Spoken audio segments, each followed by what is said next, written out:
Baghdad की शामें हमेशा से मशहूर कुंड रही हैं, मगर उस रोज़ सूरज कुछ अजीब रंग में डूबा था। दरियाए दजला के ऊपर बिखरी हुई सुनहरी चमक जैसे कोई इशारा दे रही हो। शहर के बाजारों में गहमा-गहमी अपने अरूज पर थी। इटार खुशबुएं बीच रहे थे, सन्नार सोने को पालिश कर रहे थे, और गली गली सूफ़ी, आलम और फ़लसफ़ी बहस व मुबाहिसे में मसरूफ़ थे। इसी शहर में हसन इब्न ताहिर नामी एक नौजवान ख़ुतात रहता था। उसकी तहरीर बगदाद भर में मशहूर थी, मगर इसका दिल अपने फ़न से आगे किसी ऐसे राज की तलाश में था जो उसके अंदर एक चंगारी की तरह सलगता रहता। एक शाम वो दरियाए दजला के किनारे बैठा था जब एक नहीफ सा बूढ़ा शख्स इसके पास आया।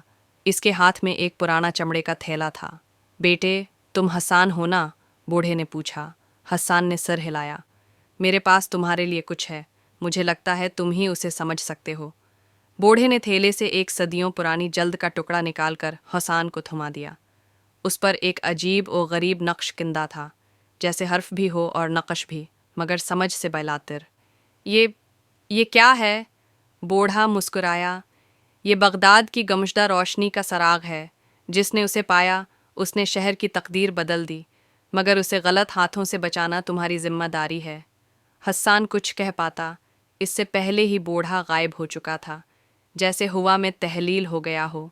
उस रात बगदाद की गलियां खामोश थीं, मगर हसान के दिल में तूफान बरपा था। वो मुसलसल इस अजीब अलामत को देखता रहा। उसमें कोई हरकी खत था जो रोशनी में हल्का सा चमकता था। जब उसने उसे दिए के करीब किया तो उसके किनारों से नीली रोशनी अभरने लगी। अचानक दरवाजे पर दस्तक हुई। हसान। खोलो, मैं ज़रीर हूँ। ये इसका दोस्त और शहर का सबसे तेज़ दिमागी मामा हल करने वाला नौजवान था। हसान ने उसे अंदर बुलाया, नक्श दिखाया।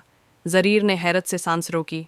ये तो उन अलामतों जैसा है जो किताब नूरिया में बयान हुई हैं। किताब नूरिया? हाँ, वो किताब जिसका जिक्र सिर्फ कदीम सूफियाना मखतूतात में है। कहा जाता है कि वो दजला के नीचे कहीं दफन है, और इसकी हिफाजत नूरी दरवीशों के एक सिलसिले ने की थी। हस्सान कुछ कहने वाला था कि दोनों ने बाहर कदमों की चाप सुनी। किसी के साए खिड़की के पास से गुजरे। ज़रीर ने सरगोशी की, हमें एहतियात करनी होगी, बहुत से लोग इस राज के पीछे हैं। अगली सुबह वो दोनों नक्श को लेकर बाज़ार हकीमिया पहुँचे, जहाँ नायाब किताबें, कदीम तावीज़ और प्रासरार अशिया फ़रोख्त होती थीं। यहाँ के लोगों की आंखें बहुत कुछ जानती थीं, मगर ज़बानें कम ही बोलती थीं। वो एक बूढ़ी औरत के पास रखे जिसका नाम उम्मी सारा था। वो बगदाद के हर राज से आशना समझी जाती थी। सारा ने नक्श को देखा और पेशानी पर हाथ रख लिया। ये किसी आम इंसान के हाथ में नहीं होना चाहिए। कौन लाया तुम्हारे पास? एक बूढ़ा, बहुत अजीब सा। वो बूढ़ा कोई शख्स नहीं, वो बगदाद की तारीख का साया है। जिसे तुमने देखा वो नूरी सिलसिले का आखिरी दरवीश था। हस्सान और ज़रीर एक दूसरे को देखते रह गए। सारा ने धीरे से कहा, तुम्हें समझना होगा। ये नक्श तुम्हें दिजला के इस हिस्से की तरफ इशारा दे रहा है जहाँ कभी रोशनी का मेहराब वाक़े था, एक ऐसी जगह जहाँ इल्म, ताकत और नूर का ख़जाना पोशीदा है। मगर इस तक कैसे पहुँचें? सारा ने उनके करीब झुककर सरगोशी की। रात के तीसरे पहर, दजला के पल के नीचे, पानी में एक ऐसा मकाम है जो चांद की रोशनी में खुलता है। रात आई तो बगदाद पर एक प्रासरार खामोशी छाई हुई थी। हसान और ज़रीर दोनों दजला के किनारे पहुँचे।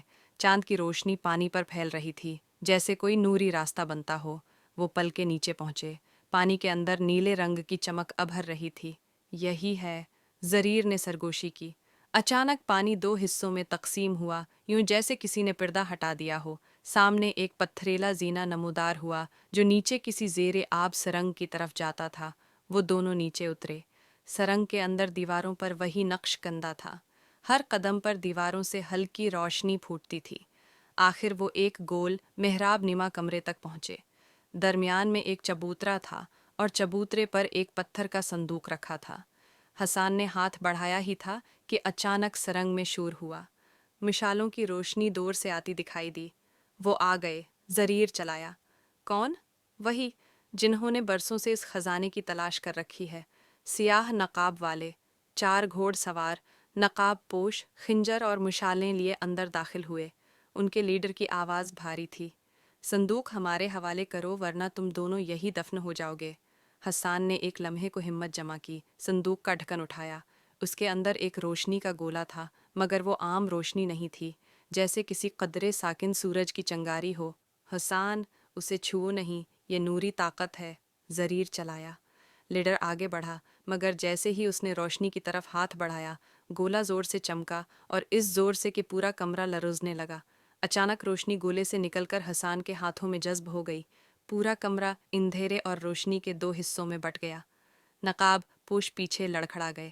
لیڈر نے گھبرا کر کہا، یہ تو منتخب شخص ہے، پسپائی اختیار کرو۔ وہ سب سرنگ کے اندر اندھیرے میں غائب ہو گئے۔ حسان کے ہاتھ اب ہلکی نیلی روشنی سے چمک رہے تھے۔ وہ خوفزدہ بھی تھا اور حیران بھی۔ زریر نے آہستہ کہا، حسان، تم شاید اس روشنی کے اگلے محافظ ہو۔ میں؟ مگر کیوں؟ کیونکہ روشنی نے تمہیں چنا ہے۔ نوری درویشوں کی روایت یہی ہے، روشنی بے مقصد کسی تک نہیں پہنچتی۔ حسان نے محسوس کیا کہ اس کی سانس ہلکی ہو گئی ہے، جیسے اس کا دل تھکاوٹ کے باوجود تر و تازہ ہو گیا ہو۔ اسے لگا کہ اس کے اندر کوئی قدیم دروازہ کھول دیا گیا ہے۔ زریر نے کہا، چلو یہاں سے نکلتے ہیں، ان کی واپسی کا خطرہ ہے۔ صبح ہوئی تو بغداد ایک نئے شور کے ساتھ جاگا، مگر حسان کی نگاہ میں سب کچھ بدلا ہوا لگ رہا تھا۔ وہ بازار، وہ لوگ، وہ عمارتیں، سب جیسے زیادہ روشن لگ رہے تھے۔ وہ سارا کے پاس پہنچے۔ اس نے حسان کے ہاتھ دیکھے، مسکرائی اور بولی، میں جانتی تھی ایک دن کوئی آئے گا جسے روشنی قبول کرے گی۔ تم اب صرف خطاط نہیں رہے، تم بغداد کے روحانی راز کے محافظ ہو۔ حسان نے پوچھا، مگر میں اس روشنی کا کیا کروں؟ سارا نے جواب دیا، یہ روشنی شہر کو بچاتی ہے، لیکن اسے صحیح وقت تک بچا کر رکھنا تمہارا فرض ہے۔ زریر نے سر ہلایا، اور ہم دونوں مل کر اس فرض کو نبھائیں گے۔ حسان نے بغداد کی طرف دیکھا۔ اسے محسوس ہوا جیسے ہوا بھی اس سے کوئی بات کہنا چاہتی ہو۔ یہ شہر اب اس کا گھر نہیں رہا تھا، یہ اس کی ذمہ داری بن چکا تھا۔ دن گزرتے گئے۔ حسان اور زریر نے اپنے راز کو چھپائے رکھا، مگر بغداد میں عجیب تبدیلیاں رونما ہونے لگیں۔ لوگ ایک دوسرے کے ساتھ نرم لہجہ اختیار کرنے لگے، چوریاں کم ہو گئیں، اور شہر کے علمی حلقوں میں نئی چمک پیدا ہو گئی۔ مگر ایک رات حسان نے خواب میں وہی بوڑھا درویش دیکھا۔